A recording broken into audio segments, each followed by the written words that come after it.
तो बच्चों, आज हमारा चैप्टर 2, क्योंकि हम चैप्टर 2 और चैप्टर 5 पैरेलल चला रहे हैं दोनों, ठीक है। तो आप लोगों से आज मैंने जो बात करनी है वो है डिस्कवरी ऑफ प्रोटॉन पे, ठीक है। प्रोटॉन को कैसे डिस्कवर किया गया। मैंने आपसे एक फ़नी सी बात की हुई है कि एटम जो है टाइम ट्रैवल कर रहा था ना। मैंने आपको कहा था ये किस किस से मिल चुका था। ये डाल्टन से मिल चुका और थॉमसन से मिल चुका। अब ये गया गोल्डस्टीन के पास। किसके पास गया? गोल्डस्टीन के पास। ये गया है गोल्डस्टीन के पास। ये गोल्डस्टीन खड़े, ये इनके पास आया। इसने पूछा कि आप मुझे बताएं मेरे बारे में। डाल्टन ने कहा मैं इंडिविजिबल हूँ, लेकिन थॉमसन कहते हैं कि मैं इंडिविजिबल नहीं हूँ, मुझे मज़ीद डिवाइड किया जा सकता है, मेरे अंदर तो इलेक्ट्रॉन्स हैं। तो आप मेरे लिए कुछ मुझे बताएं मेरे बारे में, मैं क्या हूँ। आप भी तो साइंटिस्ट हैं ना, कुछ मेरे में बताएं। तो बाबा जी ने क्या किया, उसके ऊपर सेम एक्सपेरिमेंट करके उसको ये बताया कि तुम्हारे अंदर प्रोटॉन भी मौजूद है। उन्होंने कैसे किया वो हम देखेंगे। प्रोटॉन क्या है, उन्होंने कहा ये एनोड रेज होती हैं। पहले उन्होंने एनोड रेज कहा, एनोड रेज, ठीक है। और ये 1886 में बाबा गोल्डस्टेन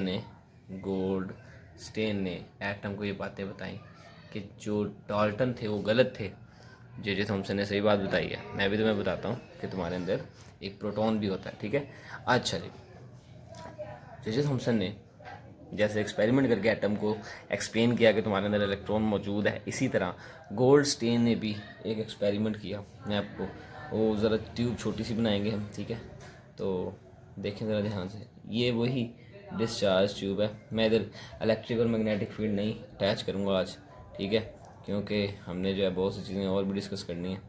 तो बेटे ज़रा ध्यान से तवज्जो से मेरी बातों को सुनना है आपने।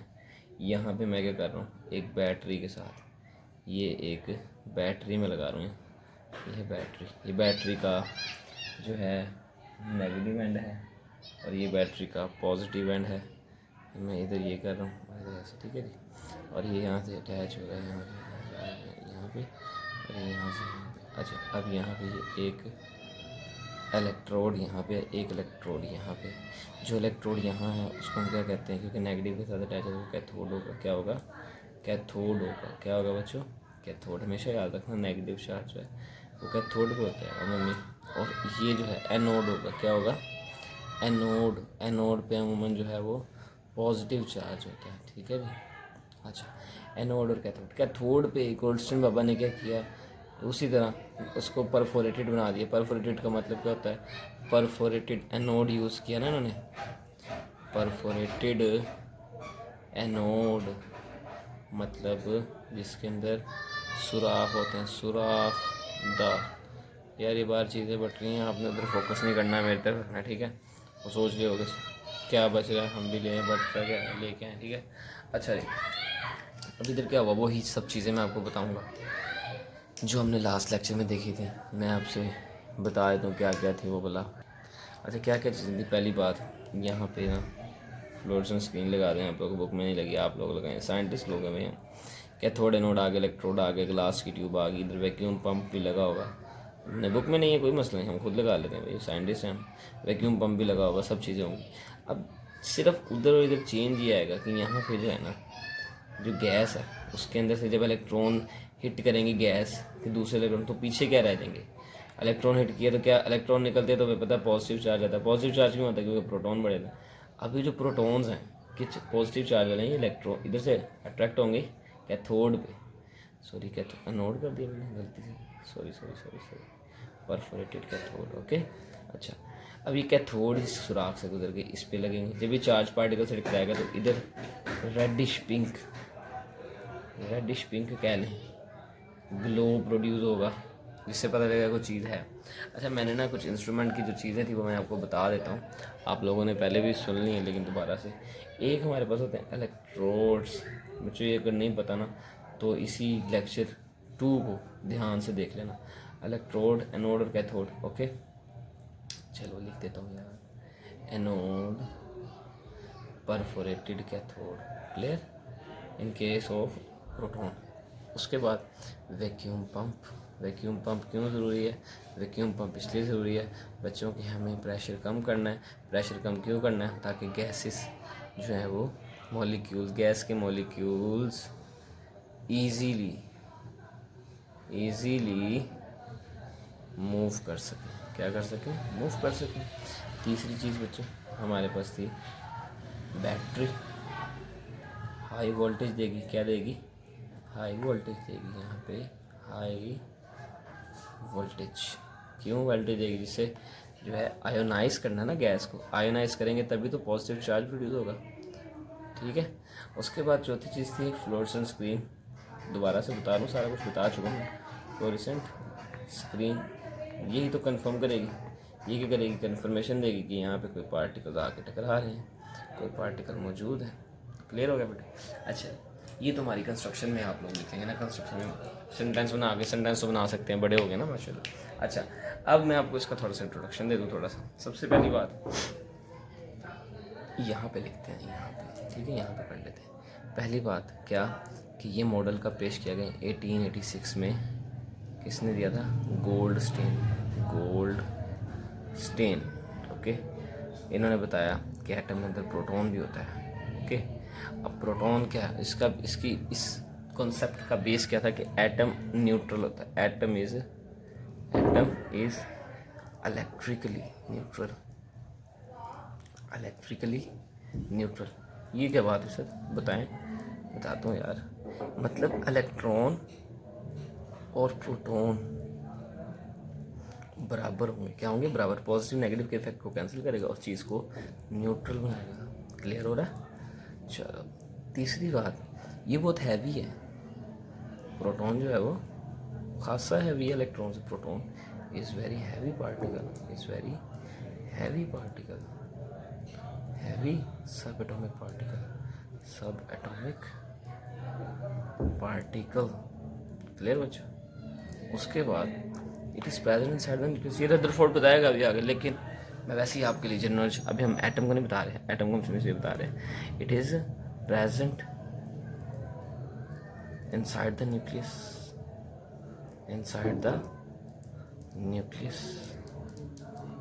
ओके। अच्छा, चौथी चीज़, इसका मैस जो है कितना होता है बच्चों? इसका मैस जो है हमारे पास होता है, मैस है हमारे पास 1.673 × 10⁻⁻27 किलोग्राम। ठीक है, ये इसका मैस है, इसका वजन है। इस पर चार्ज कितना होगा? वही चार्ज जितना इलेक्ट्रॉन पे उतना ही प्रोटॉन पे। कितना चार्ज होगा? प्लस में 1.602 × 10⁻⁻19 कूलम। ओके बेटे? अच्छा, ये बातें तो होगी सारी सेम, हमने ये कर ली। ये प्रॉपर्टीज़ आ गई। गोल्डस्टीन बाबा ने एटम को बता दिया कि उसके अंदर प्रोटॉन भी है। प्रोटॉन कैसे डिस्कवर हुए? सारा मैकेनिज्म सेम है, सिर्फ और सिर्फ यहाँ पे कैथोड परफोरेट है, वहाँ पे एनोड परफोरेट था। अब यहाँ पे जब हमने इलेक्ट्रिक फील्ड लगाई ना, पॉजिटिव नेगेटिव, तो ये बुक में नहीं लिखा, मैं आपको सिर्फ समझा रहा हूँ।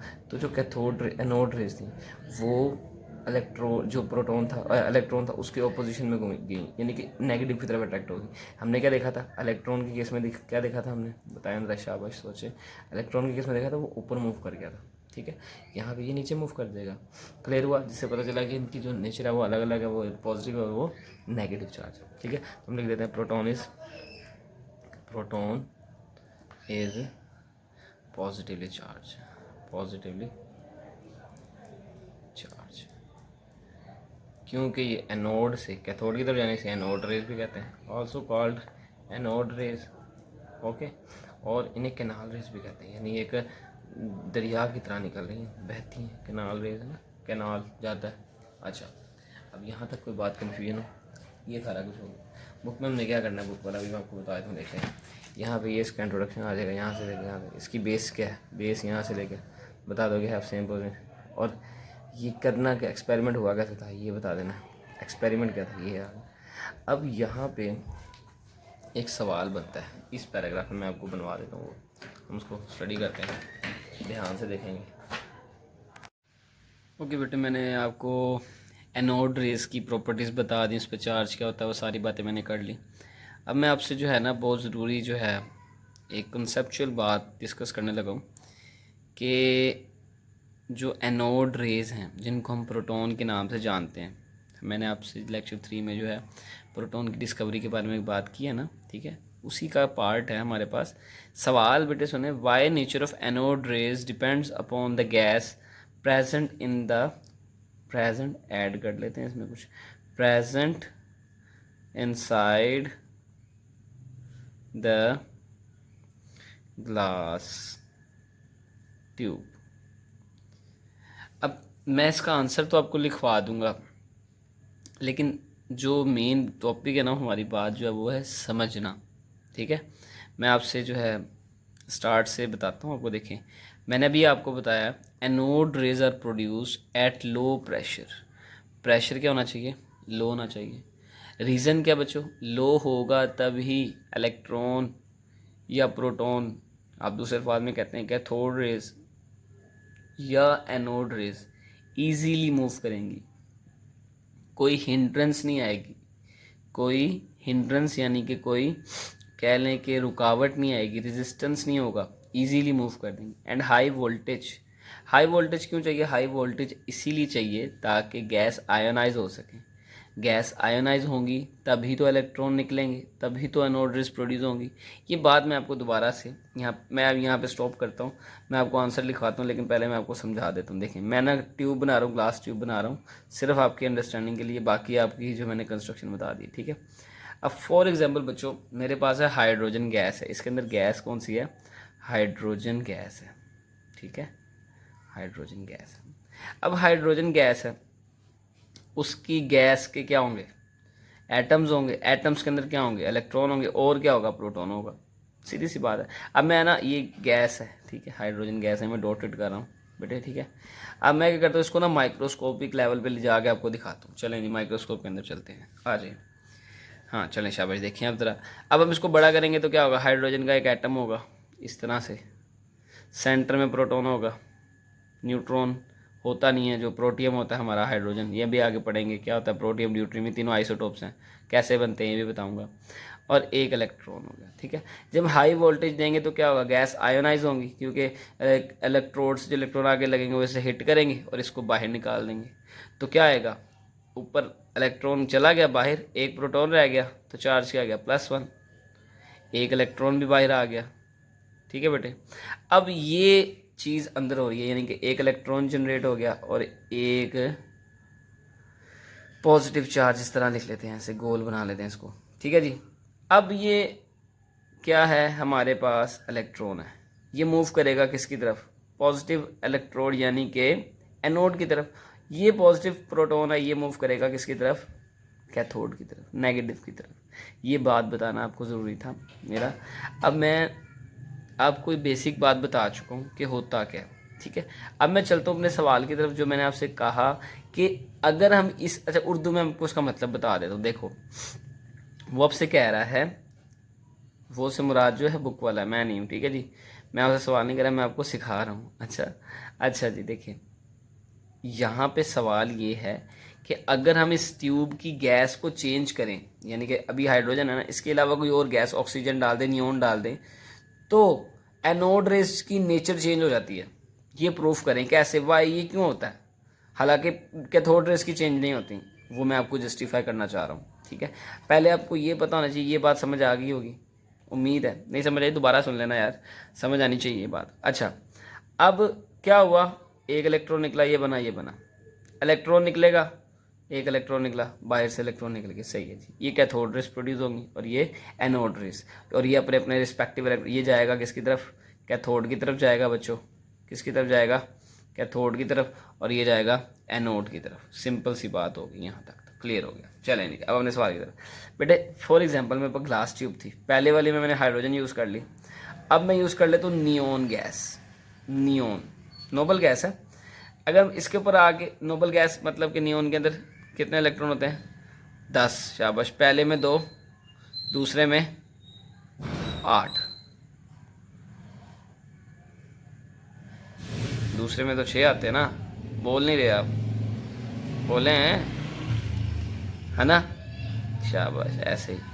मैं क्लास में भी इस तरह से आपको जगाने के लिए करता हूँ। अभी भी आप बोल रहे हैं, कुछ कुछ बोल रहे हैं, बाकी सो रहे हैं यार, इधर उधर देख रहे हैं, ये देख रहे हैं सर ने वीडियो सही बनाई है कि नहीं, है ना, यही गलतियाँ चेक करने आ रहे हो, बहुत चलाक। देखो ज़रा, Ne+2 2 इलेक्ट्रॉन निकल गए। नियोन का इलेक्ट्रॉन एटॉमिक नंबर क्या होता है?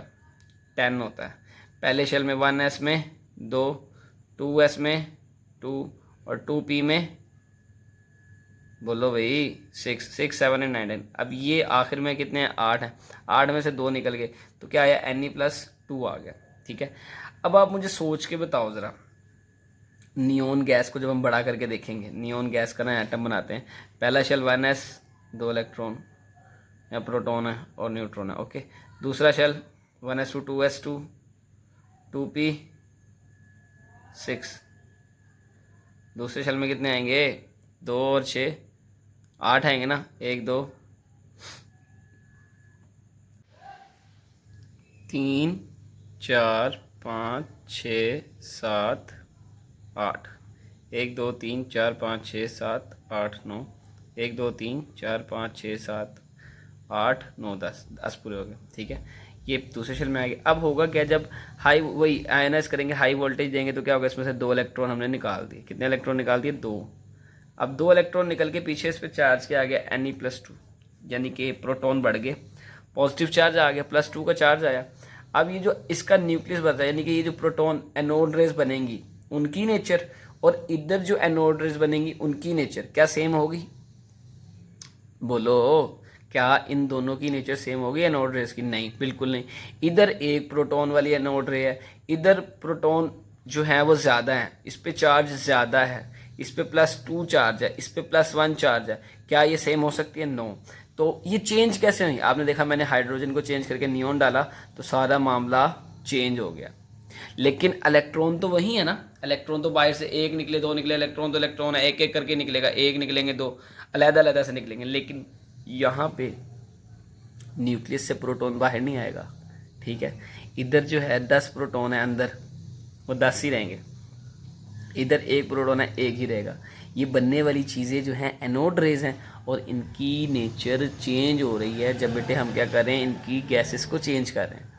तो लो प्रेशर हाई वोल्टेज पे जब एनोड रेज प्रोड्यूस होंगी तो उनकी नेचर चेंज हो जाएगी जब हम उसकी गैस को चेंज करेंगे। बात समझ आई कैसे होगा? मैं अगर आपको सीधी सीधी सी बात लिख दूँ, अगर हाइड्रोजन H2 है, इसको हमने H+1 किया, प्लस इलेक्ट्रॉन निकले 1 2 इलेक्ट्रॉन निकले, और दूसरी तरफ Ne है, नियोन है, हमने इसको Ne+2 किया, +2 इलेक्ट्रॉन निकले। तो ये जो है ना, ये इलेक्ट्रॉन्स हैं और ये क्या है? देखो सेम है, लेकिन यहाँ पे एनोड रेज +2 चार्ज और +1 charge, totally different. Gas change हुई, एनोड रेज की नेचर भी चेंज होगी। ठीक है, आप जस्टिफाई करने के लिए बता सकते हो। और ये बात मैंने आपको बहुत आराम से बिल्कुल सुकून से समझाया था कि वो समझ लो। कैथोड रेज जो मर्जी गैस हो, कैथोड रेज की नेचर चेंज नहीं होगी, लेकिन आपकी जो एनोड रेज है उनकी नेचर टोटली डिपेंड करती है। जो गैस आप इसके अंदर यूज़ कर रहे हो उसको चेंज करोगे, एनोड रेज की नेचर भी चेंज हो जाएगी। ठीक है, तो आप लिख सकते हो एनोड रेज की नेचर जो है डायरेक्टली प्रोपोर्शनल है किसके? जो हम गैस यूज़ करते हैं। सिर्फ याद करने के लिए, it is not a mathematical an equation है। ठीक है, ये सिर्फ आपके लिए शॉर्ट हिंट है कि नेचर ऑफ गैस जो है, नेचर ऑफ एनोड रेज जो है वो गैस पे डिपेंड करती है। क्लियर हो रहा है? अब मैं आपको इसका आंसर जो है प्रॉपर वे में लिखवा देता हूँ, आप उसको याद भी कर लेना। ठीक है, तो बेटे ये देखो मैंने आंसर लिख दिया कि जो नेचर ऑफ एनोड रेज है वो गैस पे डिपेंड क्यों करती है। आपने हर वर्ड को ज़रा गौर से सुनना है, इसका स्क्रीनशॉट ले लेना इस पूरे का, इसका ना ले लेना। ठीक है, ये मेरा काम है, ये वाला देखना। आपने इसका स्क्रीनशॉट लेना, अच्छे से इसको याद करना। ठीक है, anode rays are produce at very high voltage. अब आपको मैंने 3-4 दफ़ा बता दिया हाई वोल्टेज क्यों देते, ताकि गैस आयनाइज हो सके, इलेक्ट्रॉन निकल सके और एनोड रेज जनरेट हो सके, और कैथोड रेज भी जनरेट हो जाएंगे ऑटोमेटिकली जब इलेक्ट्रॉन निकलेंगे। These raise depends upon the nature of gas because, ये जो रेड से मैंने लिखा ना, ये सारी बात है, खुलासा है। They are compose of positive ions. जब हम इलेक्ट्रॉन निकालते हैं तो पॉजिटिव आयन ही आता है ना। हाइड्रोजन के एक मॉलिक्यूल था, एक एक एटम से एक एक इलेक्ट्रॉन, 2 इलेक्ट्रॉन निकले, तो ये पॉजिटिव चार्ज आ गई, ये एनोड रेज है यहाँ पे, और ये दोनों इलेक्ट्रॉन्स हैं, ये कैथोड रेज है, ये कैथोड रेज हैं और ये एनोड रेज है। ठीक है, अच्छा ये दोनों डिफरेंट हैं, ये सेम है। They are compose of positive ion of that gas, यानी इस गैस के ये हैं और इस गैस के ये हैं, अलग अलग हैं। अगर आप इसको चेंज कर दोगे ये चेंज हो जाएगा। तो क्लियर हो रहा है, गैस चेंज होगी, एनोड रेज भी चेंज हो जाएगी। Compose of positive ion of that gas and different gases give different anode rays. ठीक है, यहाँ तक मैंने आपको बिल्कुल सादा सा सिंपल एग्जाम्पल के साथ आपको ये जस्टिफाई कर दिया है। आपको इसके 2 नंबर मिल जाएंगे। ठीक है, और आपने अब इसको अच्छे से याद कर लेना है। बुक में मैं आपको बताया, तो हमने क्या लास्ट टाइम मैंने बता भी दिया था। अब एक पैराग्राफ है हमारी बुक का, मैं आपको बुक में बताता हूँ। बुक किधर गई? Book book book book book where is the book? Oh, book नीचे पड़ी हुई है। अच्छा अच्छा बेटे, देखें ज़रा ध्यान से, मैंने आपको जो बताया है यहाँ पे ना ये चीज़ लिखी हुई है। ठीक है, ये आपने याद नहीं करनी, सिर्फ एक्सपेरिमेंट है। अब आपने इलेक्ट्रॉन डिस्कवर कर लिया, प्रोटॉन डिस्कवर कर लिया, नेक्स्ट लेक्चर में आप न्यूट्रॉन डिस्कवर करोगे। ठीक है, न्यूट्रॉन की डिस्कवरी के साथ साथ आपको मैं बताऊंगा प्रोटियम क्या है, कुछ इसकी जो है मैं आपको ये भी बता चुका हूँ। अब आपके पास जो है ना नेक्स्ट, हम रदरफोर्ड का एटॉमिक मॉडल जो है वो क्लियर कट, जैसे मैंने आपको सारे एक्सपेरिमेंट जो पीछे इलेक्ट्रॉन का एक्सपेरिमेंट करवाया था ना, इस तरह से मैं आपको सारा एक्सपेरिमेंट क्लियर करूंगा। हमारी बुक का पार्ट नहीं है। कुछ बच्चे कहेंगे सर पार्ट नहीं है तो आप क्यों करवा रहे हैं? बेटे ये बात समझ नहीं आएगी, न्यूक्लियस कैसे डिस्कवर किया रदरफोर्ड ने। ठीक है, एटम को कैसे पता चला कि उसके अंदर एक इलेक्ट्रॉन जो है न्यूक्लियस भी है और न्यूट्रॉन भी है, वो उसको रदरफोर्ड बाबा बताएंगे। जैसे डाल्टन ने, गोल्डस्टेन ने, जे थॉमसन बाबा ने, सब ने उसको बताया ना, इसी तरह रदरफोर्ड भी उसको कुछ ना कुछ बताएंगे। तो आपने पूरे वीडियोस को देखना है अच्छे से। ये चीज़ें जिन्होंने मुझसे पढ़ ली हैं वो चाहे ना देखें, वो थक गए होंगे मुझसे सुन के, लेकिन जो बच्चे नए हैं जिन्होंने पीछे से नहीं पढ़ा हुआ वो अच्छे से सुने, क्योंकि ये आपके टॉपिक को क्लियर करने का मकसद मेरा ये है कि आप समझ भी लो और याद भी कर लो। समझने के बाद याद अच्छा होता है। ठीक है, और अपनी पढ़ाई को जो है वो क्या कहते हैं यार उर्दू में, हाँ, पसे पुश्त ना डालना, अच्छे से पढ़ते जाना और अच्छे अच्छे नंबर लेना। और अब सोने का टाइम हो गया यार, सोते हैं। आप भी अच्छे से टाइम पे सोना, टाइम पे उठना, नमाज़ों की पाबंदी करना, अच्छे इंसान बनना। इतनी नसीहतें काफ़ी हैं। चलो कल मिलते हैं इंशाल्लाह।